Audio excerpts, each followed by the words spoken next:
Ils ont été déployés à des milliers de kilomètres de chez eux, parfois au péril de leur vie. Raconte-moi une OPEX leur donne la parole. C'est inédit, c'est un truc moi j'oublierai jamais, je pense. J'ai dit, parce qu'on est obligé de voir un psy quand on revient. Moi j'ai dit le mot surréaliste, et c'est le mot que je dirais tout le temps, parce que c'est tellement l'impression de vivre dans un film en fait à ce moment-là, quoi. Est-ce qu'on a peur? Moi, comme je dis, je sais pas, c'est bizarre, il y a de la peur, mais il y a pas que ça, parce que, comme je disais, il y a, dans l'armée, enfin, aux pompiers ou même dans l'armée, il y a cette camaraderie, etc. Moi, par exemple, vous parliez des gros feux. À aucun moment, il y a un pompier qui a peur quand il part au feu. C'est plus de l'excitation, on est je dirais presque entre potes. On part faire une intervention et à aucun moment on se dit qu'il y en a un qui reviendra pas, et pourtant, des fois, ça arrive. Mais là, je l'ai vécu un peu pareil, quoi. On se sent un peu protégé du fait qu'on est casque bleu. On est avec nos camarades et on subit la situation avec ses camarades. Donc en fait, ça passe mieux, quoi. Je sais pas, c'est pas. Enfin, tout est bizarre, quoi. C'est pas on n'a pas un comportement habituel là-bas et on voit pas de choses habituelles. C'est assez dur à décrire, je trouve. Mais c'est surréaliste en tout cas. Dans cette nouvelle série de l'Office national des combattants et des victimes de guerre, de grands témoins d'opérations extérieures répondent aux questions de jeunes lycéens et collégiens. Qui sont-ils? A-t-on peur quand on part en mission? Comment se passe le retour? Et quel est le rôle de l'ONAC-VG dans la reconnaissance de leur engagement? Autant de questions auxquelles ils répondent avec sincérité, émotion parfois, qui permettent de raconter les histoires d'hier pour sensibiliser les générations de demain. Du désert du Sahel aux montagnes afghanes, de la jungle africaine aux vallées des Balkans, ils ont tous à cœur de nous transmettre leur vécu des OPEX sur lesquels ils ont été déployés. Un moment d'intimité où ils se livrent sans fard et qu'ils souhaitent partager au plus grand nombre. Nous vous souhaitons une bonne écoute. Bonjour à tous et bienvenue dans ce nouvel épisode de Raconte-moi une OPEX, le podcast de l'Office national des combattants et des victimes de guerre. Alors aujourd'hui, une fois de plus, c'est un numéro un peu particulier juste parce que c'est pas quelqu'un en vert, en treillis que l'on a face à nous et vous le verrez pour ceux qui regardent la vidéo, mais en bleu. On a un combattant d'opération extérieure, mais de la brigade des sapeurs-pompiers de Paris. Antoine, bonjour. Bonjour. Et puis aussi, notre intervieweuse du jour, c'est Julia. Bonjour. Bonjour. Alors Julia, toi tu as une tenue aussi un petit peu particulière, c'est une première aujourd'hui. Je vois marqué SNU, tu nous expliques? Donc SNU, c'est le service national universel. Donc c'est 2 phases. Une première, c'est un séjour de cohésion de 12 jours. Et après une phase où on fait 84 heures de mission d'intérêt général, où on fait des missions, que ce soit dans le social ou on peut faire dans la défense, comme moi qui suis cadet de la garde républicaine. Très bien, c'est intéressant. Tu as quel âge? J'ai 16 ans. Ah bon, une vraie dose de motivation, il n'y a pas de doute à 16 ans. Alors, on va, comme d'habitude, faire ce podcast en 3 phases. On va un petit peu parler de votre carrière, Antoine, à la BSPP. Je crois que un pur produit des sapeurs-pompiers de Paris. Toute ma vie, ouais. Un vrai de vrai qui descend les Champs-Élysées et se fait applaudir par tout le monde. Ouais. J'ai eu l'occasion. Alors, un souvenir dont on pourra parler. Donc, on va parler de votre engagement, bien évidemment, de votre carrière.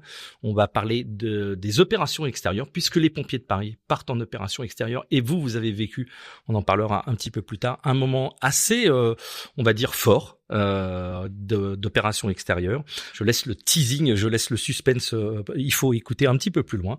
Et puis on terminera bien évidemment sur le fait d'être bientôt, en l'occurrence pour vous, vous êtes le premier qui n'est pas encore ressortissant de l'ONAC, mais c'est dans les tuyaux et c'est pour bientôt. Bientôt, normalement. Et bientôt, normalement. Il y a pas de raison. Et pourquoi justement cette démarche et qu'est-ce que ça peut changer? Qu'est-ce que ça va changer chez vous?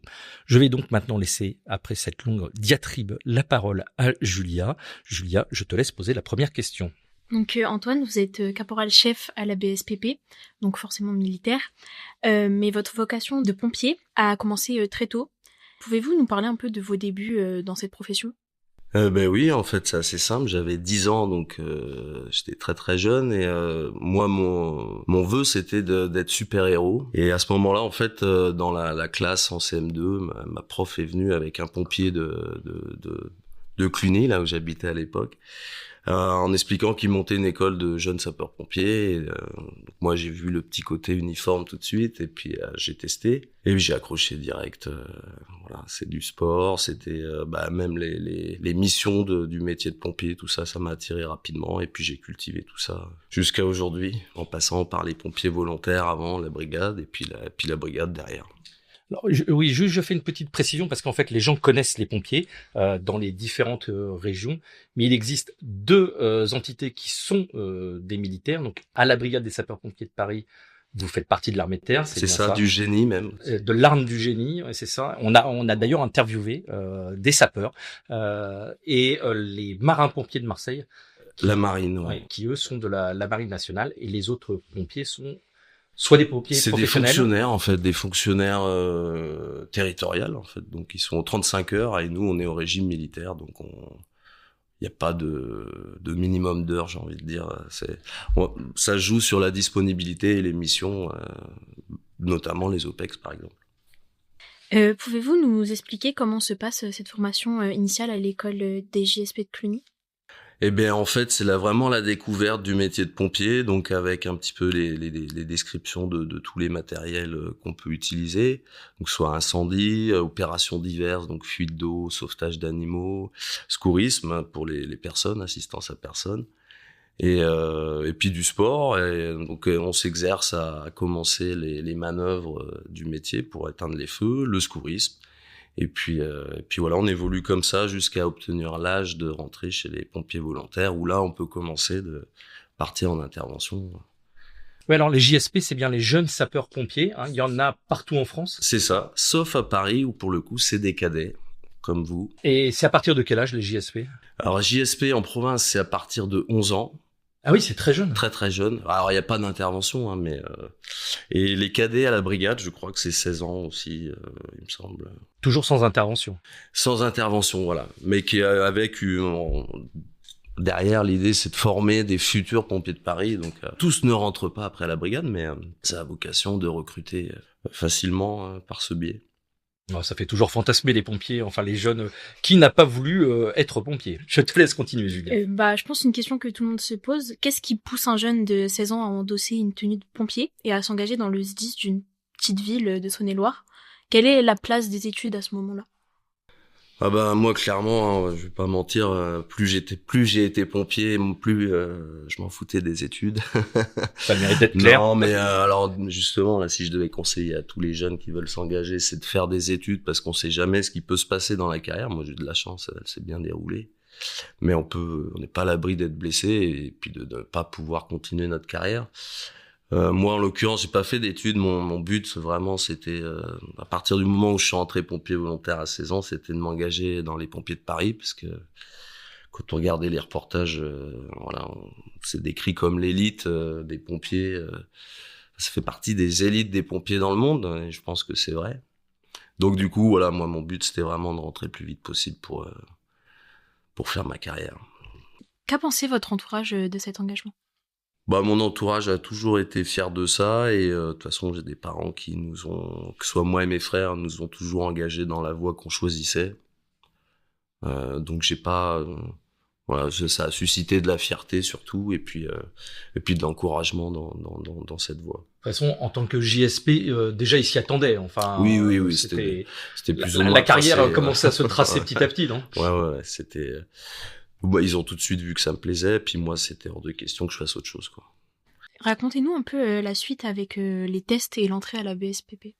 Ah ben, du coup, donc les fameux reportages m'ont permis un peu de me nourrir de ce qui était un pompier de Paris, et donc en l'occurrence physiquement, il fallait vraiment se préparer, parce que les tests étaient enfin ils mettaient la barre très haut, et à ce moment-là, il y avait beaucoup de demandes aussi pour la brigade, donc je crois que j'ai attendu 1 an entre la réussite de mes tests et mon accession, enfin ma venue à Paris.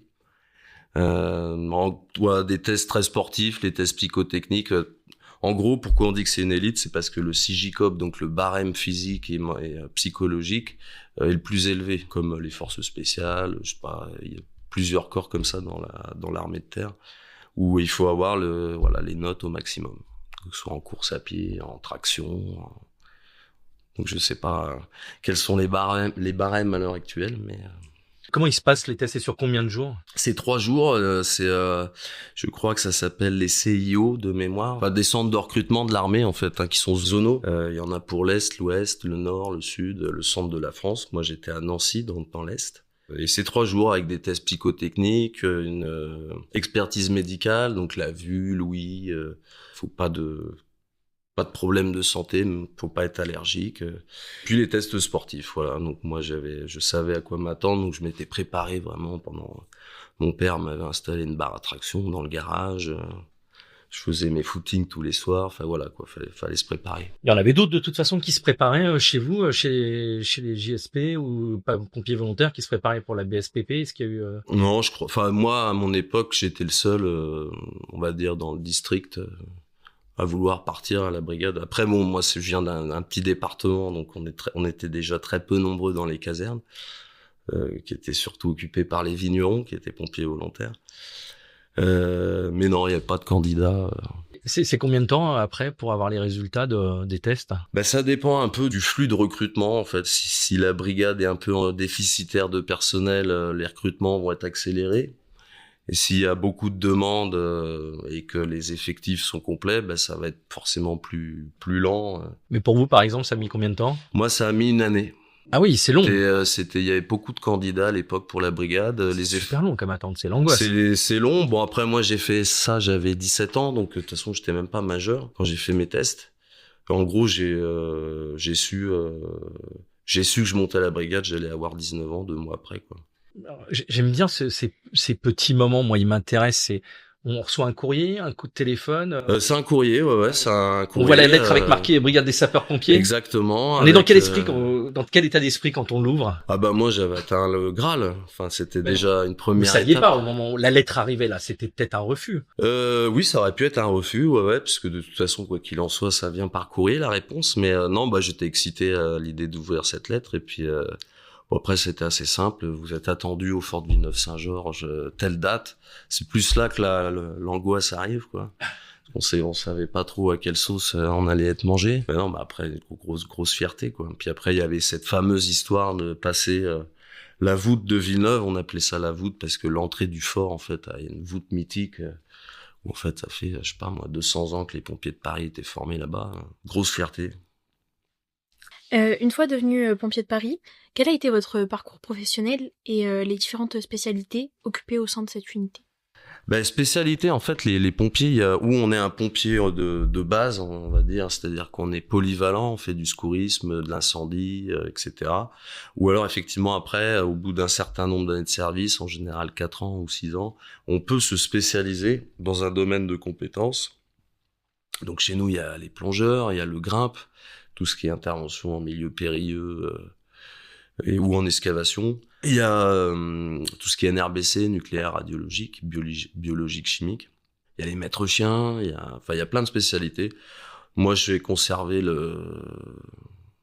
la casquette polyvalente. Je me suis pas spécialisé, je suis resté en compagnie d'incendie classique. Donc j'ai fait des interventions aussi bien pour feu que pour secours à victimes ou opérations diverses.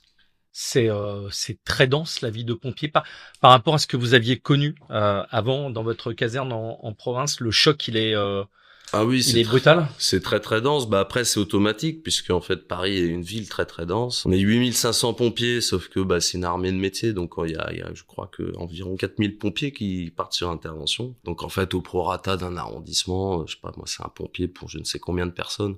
Donc en fait forcément on va partir plus en intervention et le fait d'être militaire fait que nos gardes sont plus longues. Donc forcément rien que dans une garde de toute façon on fera plus d'interventions que dans le milieu civil où les gardes sont plus courtes et puis il y a une densité de population qui est moins importante. Et puis c'est pareil à Paris, vous avez c'est la capitale, hein, donc il y a des hommes politiques, des stars, on peut passer d'un extrême à l'autre, la misère la plus totale au milieu les plus hauts de la société, quoi. Il y a des interventions qui vous ont marqué plus que d'autres? Il y a plein d'interventions qui m'ont marqué. Sur 15 ans d'intervention, moi, j'ai fait plein de... Je peux pas trop rentrer dans le détail parce qu'on est, comment dire, soumis au secret professionnel. Donc je peux Mais il y a eu des moments très forts. Mais il y a eu des moments très forts, des beaux moments, des moments plus tristes, mais en tout cas, on s'ennuie jamais. Ça, c'est une certitude. Et puis alors, on en discutait avant le début de l'enregistrement de ce podcast. Il y a un moment clé chez les sapeurs-pompiers de Paris, c'est cette descente des Champs-Élysées tous les 14 juillet où vous êtes, il faut l'avouer, c'est un peu dur pour les autres, mais les stars incontournables du défilé. Le fameux 14 juillet, ouais, non, mais c'est un événement même, je dirais, important dans la vie d'un militaire, hein, parce que moi j'ai déjà discuté de cet événement avec d'autres militaires de d'autres corps d'armée. Et c'est vrai que l'armée c'est quelque chose de silencieux. C'est-à-dire que il y a beaucoup de militaires qui œuvrent en France chaque jour, d'année en année, et en fait, il n'y a pas de moment où la population est consciente de ça. Donc je pense que en fait, c'est un moment de reconnaissance le 14 juillet. C'est là où il y a un rapport direct entre la population et l'armée. Nous, en l'occurrence, c'est vrai que les pompiers, on est sur notre territoire, donc on est un peu... Vous jouez à domicile. Voilà, on joue à domicile, c'est ça. Mais ouais, c'est gratifiant, c'est un moment gratifiant. Donc moi j'ai eu la chance de pouvoir le faire, je le conseille. Alors les places sont chères, hein, parce qu'il y en a qu'un par an et tous les corps de militaires ne peuvent pas envoyer tous leurs soldats. Mais si on peut le faire, faut le faire parce que c'est une sensation unique. On va parler d'OPEX, je vais redonner la parole à Julien. Je vous entends depuis le début de ce podcast beaucoup parler de militaires, beaucoup parler d'armée. Donc pour ceux qui en doutaient, le corps de la brigade des sapeurs-pompiers de Paris sont bien des militaires et je pense que la plupart se sentent en tout cas appartenir à cette entité. Le 14 juillet, ça remet justement un petit peu, comment dirais-je, alors c'est un peu trivial comme expression, mais ça remet un petit peu une louche de dire, bah oui, on est militaire aussi, regardez, on défile au même titre que les autres unités. Bah après, oui, bon, forcément, c'est sûr. Après, vraiment, le pompier de Paris est militaire, ne serait-ce que dans l'articulation d'une journée de pompiers.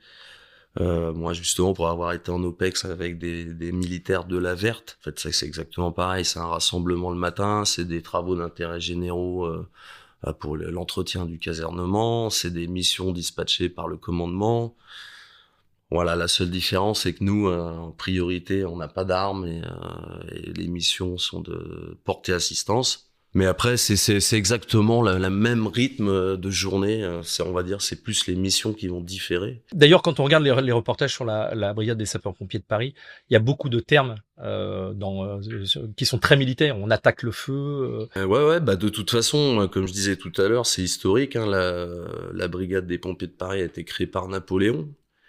Donc, et c'est pour ça que Napoléon, lui, a puisé dans son arme du génie pour créer cette unité de sapeurs dédiée au combat du feu. Et du coup, c'est resté militaire et c'est plutôt les pompiers en France qui découlent des pompiers de Paris, qui sont, on va dire, le premier corps ayant existé en qualité de pompier, je dirais même en Europe. Après, c'est les Anglais qui ont équipé les pompiers de Paris en termes de pompes, mais c'est... C'est-à-dire le corps du métier a été créé par Napoléon via l'armée, quoi. Alors justement, on parle d'armée, on va arriver à la deuxième partie de ce podcast, on va parler d'OPEX, puisque comme je le disais en ouverture, il y a des pompiers de Paris qui partent sur des opérations extérieures, et vous allez nous parler de tout ça. Julia, je te relaisse la parole. Donc en juin 2024, vous avez été projeté au Liban au sein de l'opération Daman, dans le cadre de la FINUL. Est-ce que vous pouvez nous raconter comment vous avez été amené à être déployé sur ce théâtre ? Eh bien, en fait, aux pompiers de Paris, on a des bourses emploi disponibles sur Internet qui sont dédiées aux militaires du rang, aux sous-officiers et aux officiers. Et comme on est militaire, on a toujours eu des missions dans le monde. Notamment, on a Kourou en Guyane où on est perpétuellement sur place parce qu'il y a une caserne des pompiers de Paris qui gère la base de lancement Ariane. À l'époque, il y a eu le Kosovo qui a fermé en 2016, je crois, 2015, je sais plus. On forme aussi des pompiers en Afrique. Bon, c'est pas des OPEX, on appelle ça des MCD, mais et le Liban qui existe à la brigade depuis, je crois, 2006 ou enfin j'ai plus la date en tête exacte, mais ça fait une bonne vingtaine d'années, je pense. Et donc on postule via cette bourse emploi, et moi ça m'a toujours intéressé. Alors les places sont chères parce que c'est 6 pompiers tous les 4 mois. Par an, ça fait 18 bonhommes, c'est pas rien. Souvent les places sont bookées 2 ans avant. Donc moi j'ai postulé une première fois, c'était refusé parce qu'il faut être moniteur, je l'étais pas. J'ai repostulé une deuxième fois, puis une troisième fois, et ça a été accepté 2 ans avant de partir, donc ça a été accepté en 2022 pour 2024. Et ça n'était pas la guerre à ce moment-là. Alors, ça, on va y revenir, mais alors 3 fois, pourquoi insister pour partir en OPEX? Parce que comme je disais, on est très peu de pompiers est envoyé par an, donc en fait, et il y a beaucoup de postulants, donc ils font une sélection sur dossier draconienne, ils sont obligés pour nous départager, donc ça va se jouer avec les notations, les formations, etc. Et moi, voilà, il y a une fois, j'étais pas assez formé. La deuxième fois, la notation n'était plus ce qu'elle était la première. Mais pourquoi vous vouliez partir? Pourquoi vous avez postulé? Parce que moi, je suis rentré et pour être pompier et pour être militaire. Que cet aspect militaire pur et dur qui s'apparente plus à la verte m'a toujours attiré. Alors quand on dit la verte, en fait, c'est l'armée de terre en référence en fait à la couleur du treillis, voilà, qui n'est pas celle du bleu de la l'infanterie, l'artillerie, etc., etc. Donc en fait, pour vous, l'OPEX, ça fait vraiment partie de ce cursus et de cette vie de militaire. Ouais, clairement, et de toute façon, c'est là qu'on se met encore plus en condition parce que nous, c'est avec les pompiers, quand on est de garde, on a notre petite chambre, notre petite couette, donc même si la garde est dure, on a toujours moyen de rentrer dans notre petit cocon en rentrant de l'intervention. Alors que là, voilà, par exemple, ça pouvait se ponctuer par des shelters, dormir en hamac. Ça, on y reviendra, mais il y a une préparation spécifique à la BSPP pour partir en OPEX? Une fois qu'on est sélectionné, oui, en fait, on va être formé en même temps que le régiment leader de l'OPEX. Moi, par exemple, je suis parti en même temps que le premier régiment de SPAI de Valence. Je crois que c'est les chasseurs alpins qui ont pris l'OPEX derrière. Mais moi, du coup, je suis parti une première fois 15 jours à Valence, en fait, pour faire du tir, pour faire procédure de déminage autour du VAB quand on part en convoi, etc. Enfin, toutes les procédures qui découlent d'un théâtre de guerre, quoi. Des amphithéâtres aussi pour nous préparer au contexte géopolitique, le monde arabe, parce que c'est un monde qui est différent de l'Occident, comment comprendre et appréhender les différents comportements. Enfin, c'est très très intéressant et c'est la découverte d'un tout nouveau métier, justement. Mais du coup, dans quel état d'esprit on est quand on apprend son prochain départ dans un endroit où la situation est conflictuelle depuis plusieurs mois et dont la presse du monde entier parle? Une appréhension, parce que justement, moi quand j'ai postulé, c'était pas du tout cette situation, ça s'est dégradé bien après. Donc en fait, on a su que ça se dégradait au moment de partir presque. Donc ouais, de l'appréhension, on sait pas trop comment ça va se passer, est-ce qu'on va être en danger, etc., etc. Puis après il y a l'émulation de groupe et la camaraderie qui font que tout se passe bien et que finalement on appréhende tout correctement. Et puis l'armée française est très très organisée, très bien formée, donc on a facilement confiance en nos chefs et au système, j'ai envie de dire.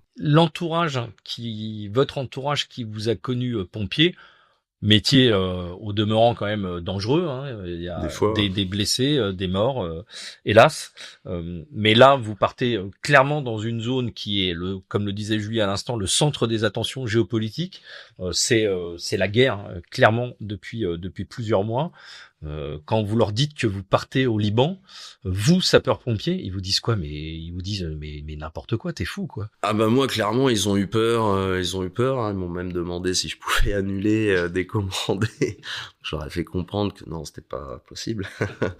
Après, moi, j'étais bien décidé à partir quand même, mais non, bien sûr que mes parents ont eu peur, comme je pense la plupart des parents auraient eu peur. Même si je suis un grand garçon, c'est jamais évident quand on sait qu'il y a un proche dans une zone conflictuelle comme ça.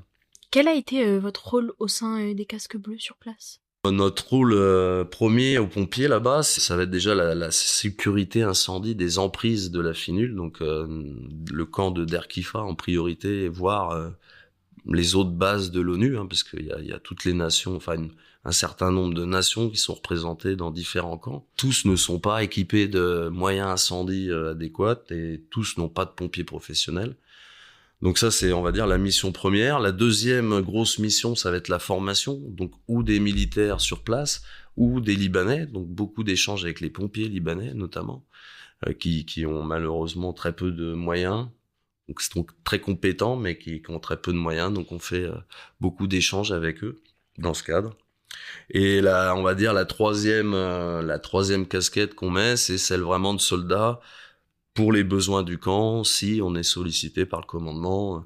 Je sais pas s'il y a déjà plusieurs patrouilles d'occupés, que le commandement a besoin de piocher des personnels, il peut demander par exemple au détachement des pompiers, prendre 1 ou 2 pompiers pour mettre dans une autre patrouille, voilà, on va dire que c'est les 3 grosses missions qu'on a. Je me permets juste de recontextualiser un petit peu pour ceux qui connaissent pas. Vous parliez tout à l'heure de FINUL, donc c'est la force intérimaire des Nations Unies au Liban. C'est une force qui est déployée depuis la fin des années 70 et pour les Français aussi, et donc qui est vraiment sur le sud, Liban, Ouais. c'est bien ça. Notamment le camp de Derkifa qui lui existe depuis 2006, et il y a un autre camp un petit peu plus près de la frontière israélienne où depuis plusieurs années des centaines de Français sont placés sur le long de cette frontière, notamment pour assurer normalement le cessez-le-feu entre les Israéliens et les Libanais, mais tout se passe pas toujours comme prévu. Justement, Julia, je crois que tu as une question par rapport à ça. Oui. La situation sur le terrain s'est dégradée à la fin septembre 2024 et vous restez plus longtemps que prévu. Durant cette période, avez-vous eu peur? Et si oui, comment on la gère? Peur non, parce que nous on est arrivé dans une période déjà de conflit, mais qui était vraiment de faible intensité, mais on pouvait déjà constater des événements de guerre déjà. Mais comment ça se passe crescendo concrètement? Expliquez-nous un petit peu comment ça s'est passé, toute cette évolution pour vous. Enfin, ça s'est fait doucement, c'est-à-dire qu'il y avait déjà des premiers bombardements ou des chauds-forces, donc là on applique... Chaud-force, c'est quoi? Les chauds-forces, c'est quand les avions de chasse passent très très bas, vraiment au-dessus. Alors c'est plus de l'intimidation, mais ça fait bizarre. En fait, ouais, on applique, et c'est l'avantage de l'armée, c'est que voilà, il y a pas à tergiverser, quoi. Il y a des procédures pour tout, donc voilà, dès qu'il y a eu des bombardements ou il y avait des alertes shelter avec des codifications, voilà, on a respecté vraiment ce qu'on nous avait appris pour cette opération, et puis heureusement tout s'est bien passé, mais alors c'est sûr qu'il y a des appréhensions au début, mais après plus on est habitué, voilà, quand c'est notre 15e alerte shelter et bombardement, voilà, il y a moins d'appréhension, on est un peu plus habitué au bruit, un peu plus... Ça fait toujours bizarre de dire ça pour celui qui écoute en disant on s'habitue au bruit.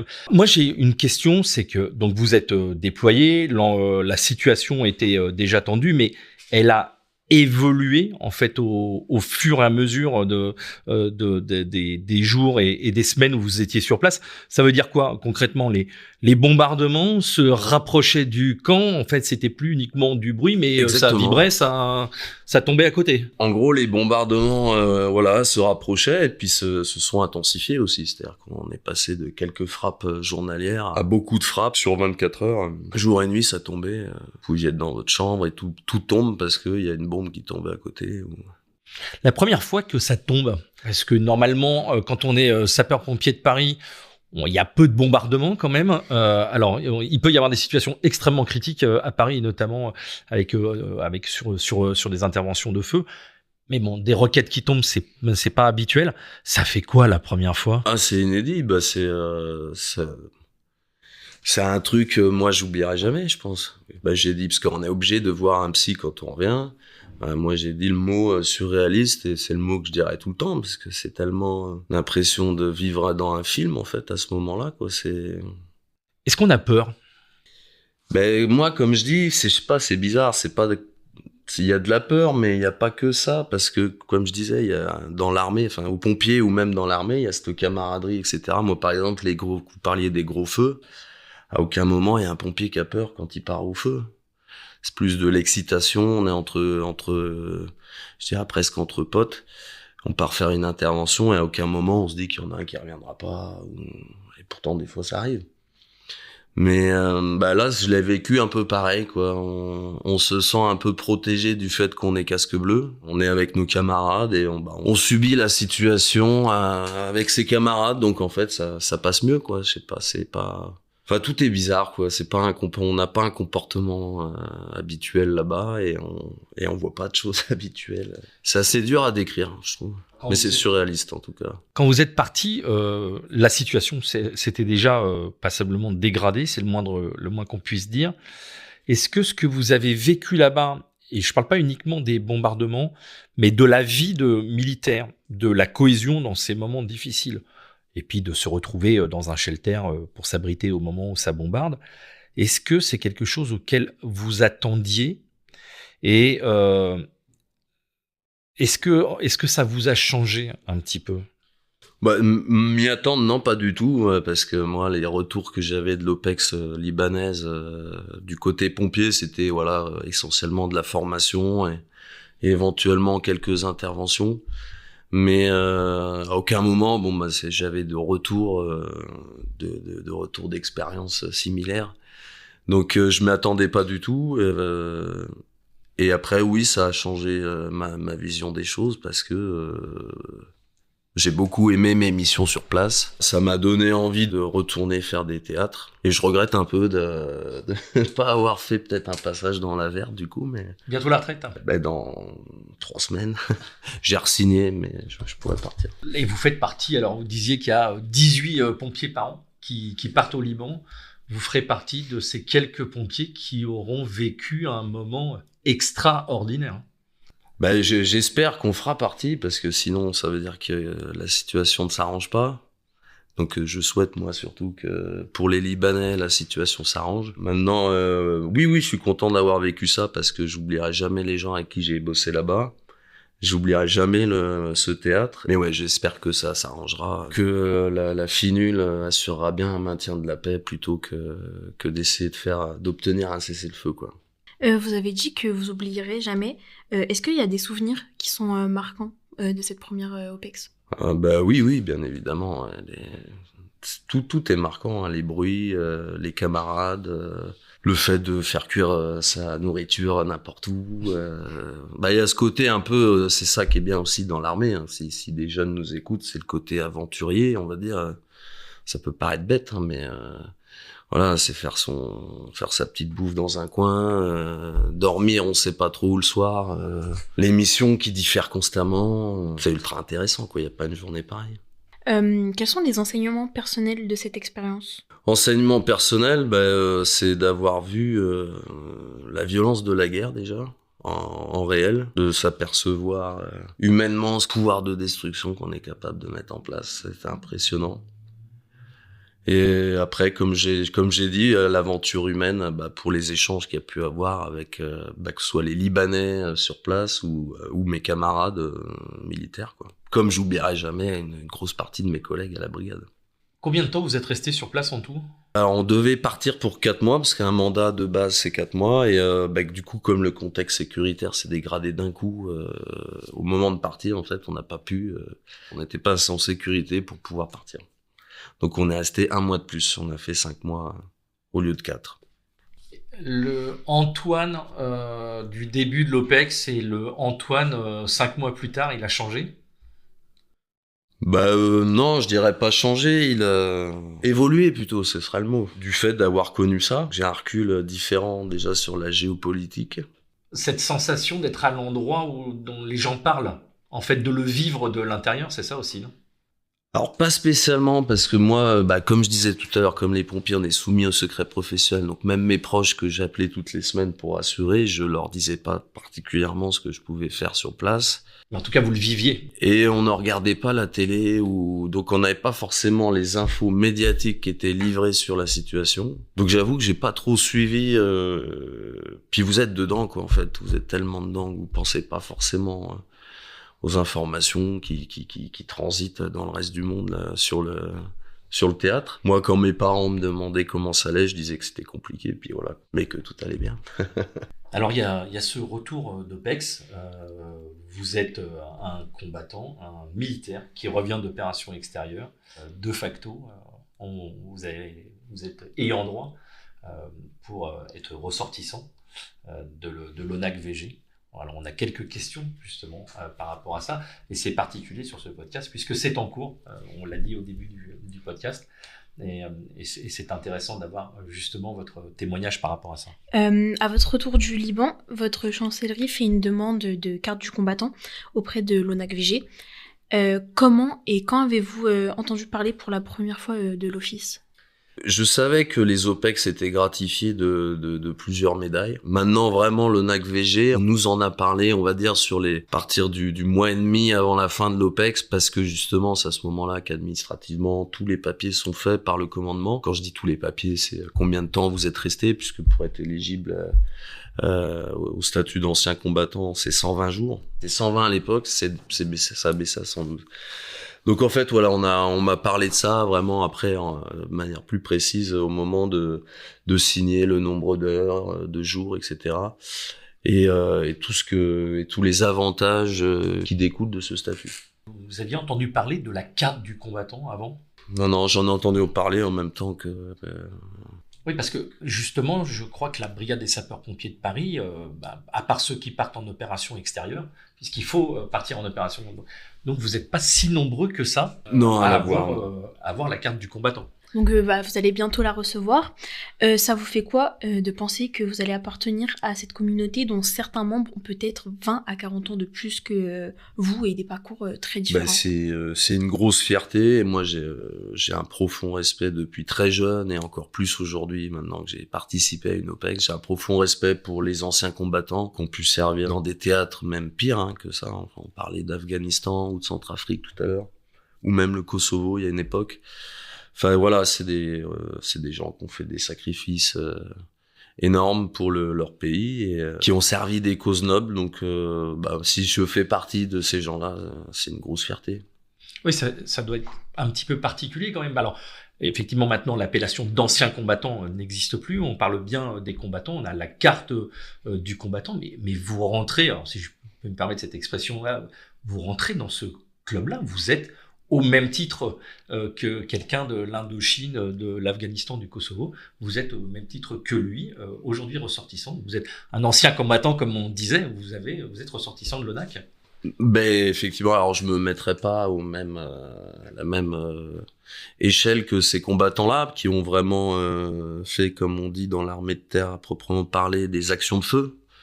Parce que nous, on a subi un théâtre de guerre, mais on n'a pas participé à des actions de feu, donc c'est encore différent, heureusement d'ailleurs, mais non, c'est une énorme fierté parce que c'est un vivier de personnes, très louables et voilà, pour moi c'est j'ai un profond respect pour les anciens combattants. Une fierté supplémentaire en fait pour la famille, le fils pompier et ancien combattant, enfin ouais, voilà. Après combattant, parce que effectivement de toute façon là-bas sur un théâtre de guerre, on est placé dans la peau du combattant. C'est-à-dire que moi j'ai pas mis ma tenue bleue pendant 5 mois, j'étais en treillis vert.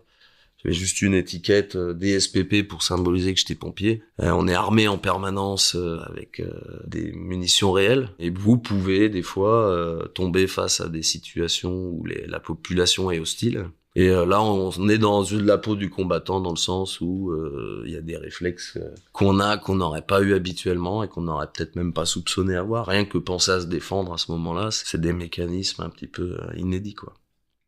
Il y a eu beaucoup de questions de vos camarades quand vous êtes rentrés, parce que je pense que certains dans votre entourage professionnel savaient que vous étiez à un moment où justement la situation était très dégradée. Est-ce que quand vous êtes arrivés, ils ont dit « Bon alors, comment ça s'est passé ?»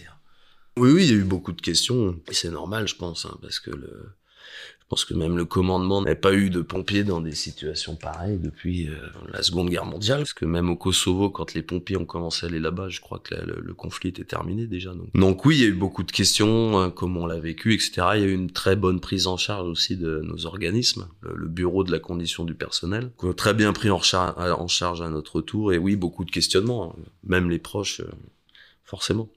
Quelle valeur portée par l'ONAC VG vous parle le plus, vous inspire le plus ? L'ONAC VG, comme je disais, hein, moi, c'est une consécration pour tous ceux qui s'engagent dire celui qui accède au statut d'ancien combattant, ça veut dire qu'il est parti sur des théâtres. Donc c'est souvent des gens expérimentés, c'est des gens qui ont donné une partie de leur vie, voire leur vie à l'armée. Comme moi, j'en ai donné aussi une partie, ouais, c'est quelque chose que je respecte. Et voilà, et j'encourage d'ailleurs tous les jeunes qui ont envie d'être militaires à se donner tous les moyens pour le faire. Justement, c'était une question que j'allais poser. Alors, vous avez une longue expérience de militaire au sein de la Brigade des sapeurs-pompiers de Paris, qui est un organisme, une entité où l'opérationnel, la guerre des pompiers, elle se mène tous les jours. Hein. Vous êtes tous les jours sur le terrain pour de vrai. Exactement. Il n'y a pas d'entraînement, clairement. Mais vous avez rajouté cette étiquette maintenant à votre pactage, qui est celui d'avoir approché le monde combattant plus proche de la verte, comme vous disiez. Est-ce que on se sent un petit peu redevable vis-à-vis de ce qu'on doit véhiculer comme valeur vis-à-vis des jeunes? Vous allez avoir porté un certain nombre de décorations, le titre de reconnaissance de la nation. Vous avez la carte, bientôt, la carte du combattant est reconnue en tant que telle. Ça veut dire que avec des plus jeunes, est-ce qu'on se dit, bon, voilà, il y a des choses, il y a des messages qui sont importants que je dois véhiculer sur, je sais pas, sur l'engagement, sur le fait de se donner, sur le fait de partir en opération, de se poser les bonnes questions quand on part? Redevable, je me sens pas redevable parce que c'est quelque chose qui me paraît normal. C'est-à-dire que moi, si c'était à refaire, je referais moi pareil. Et ça me paraît normal parce que vraiment, je pense que l'armée offre tout un panel d'aventures, d'utilité dans la vie aussi, parce que tous autant qu'on est, en fait, on cherche quoi dans la vie, c'est être utile. Moi, j'ai trouvé mon utilité dans les pompiers. Il y en a qui le trouvent dans la garde républicaine. Il y en a qui, les jeunes qui ont envie de se sentir utiles le seront dans l'armée. Et c'est une belle et grande famille. Et comme tout gens passionné, je défendrai toujours les valeurs de l'armée, que ce soit celle des pompiers de Paris ou en sens plus large, celle de l'armée tout court, quoi. C'est une belle conclusion. Merci beaucoup, Antoine, de ce témoignage. Je vous l'avais dit, hein, je vous ai pas menti, c'est un témoignage particulier, en tout cas, et extrêmement intéressant. Et puis, comme vous le disiez, c'est rare, les pompiers en opération extérieure. On en a eu un, on a eu cette chance, en tout cas. Merci beaucoup, Julia, Merci à vous. de ta participation. Bravo pour ton engagement. Bonne chance et bon vent. Alors, on n'est pas dans la marine, mais on a fait quelques épisodes avec la marine, donc on est un peu stockholmisé. Bon vent pour la suite. On te souhaite le meilleur au sein avec le SNU et puis en tant que cadet avec la garde républicaine. Merci. Et puis à tous, on se retrouve très bientôt pour un nouvel épisode. Je ne sais pas encore où, c'est une surprise comme à chaque fois. Et comme d'habitude, bien évidemment, n'hésitez pas, vous notez 5 étoiles sur l'épisode, vous mettez des commentaires, on y répondra avec grand plaisir. On se retrouve très vite pour Raconte-moi une OPEX. Merci d'avoir écouté ce témoignage jusqu'au bout. Nous comptons sur vous pour liker, partager, commenter et noter cet épisode. Si vous aussi vous avez servi en OPEX, n'hésitez pas à vous rendre sur le site de l'ONAC VG pour à votre tour en devenir un des ressortissants. Toutes les informations sont à retrouver sur notre site en description de l'épisode. Nous vous donnons rendez-vous très vite pour un nouveau témoignage dans Raconte-moi une OPEX.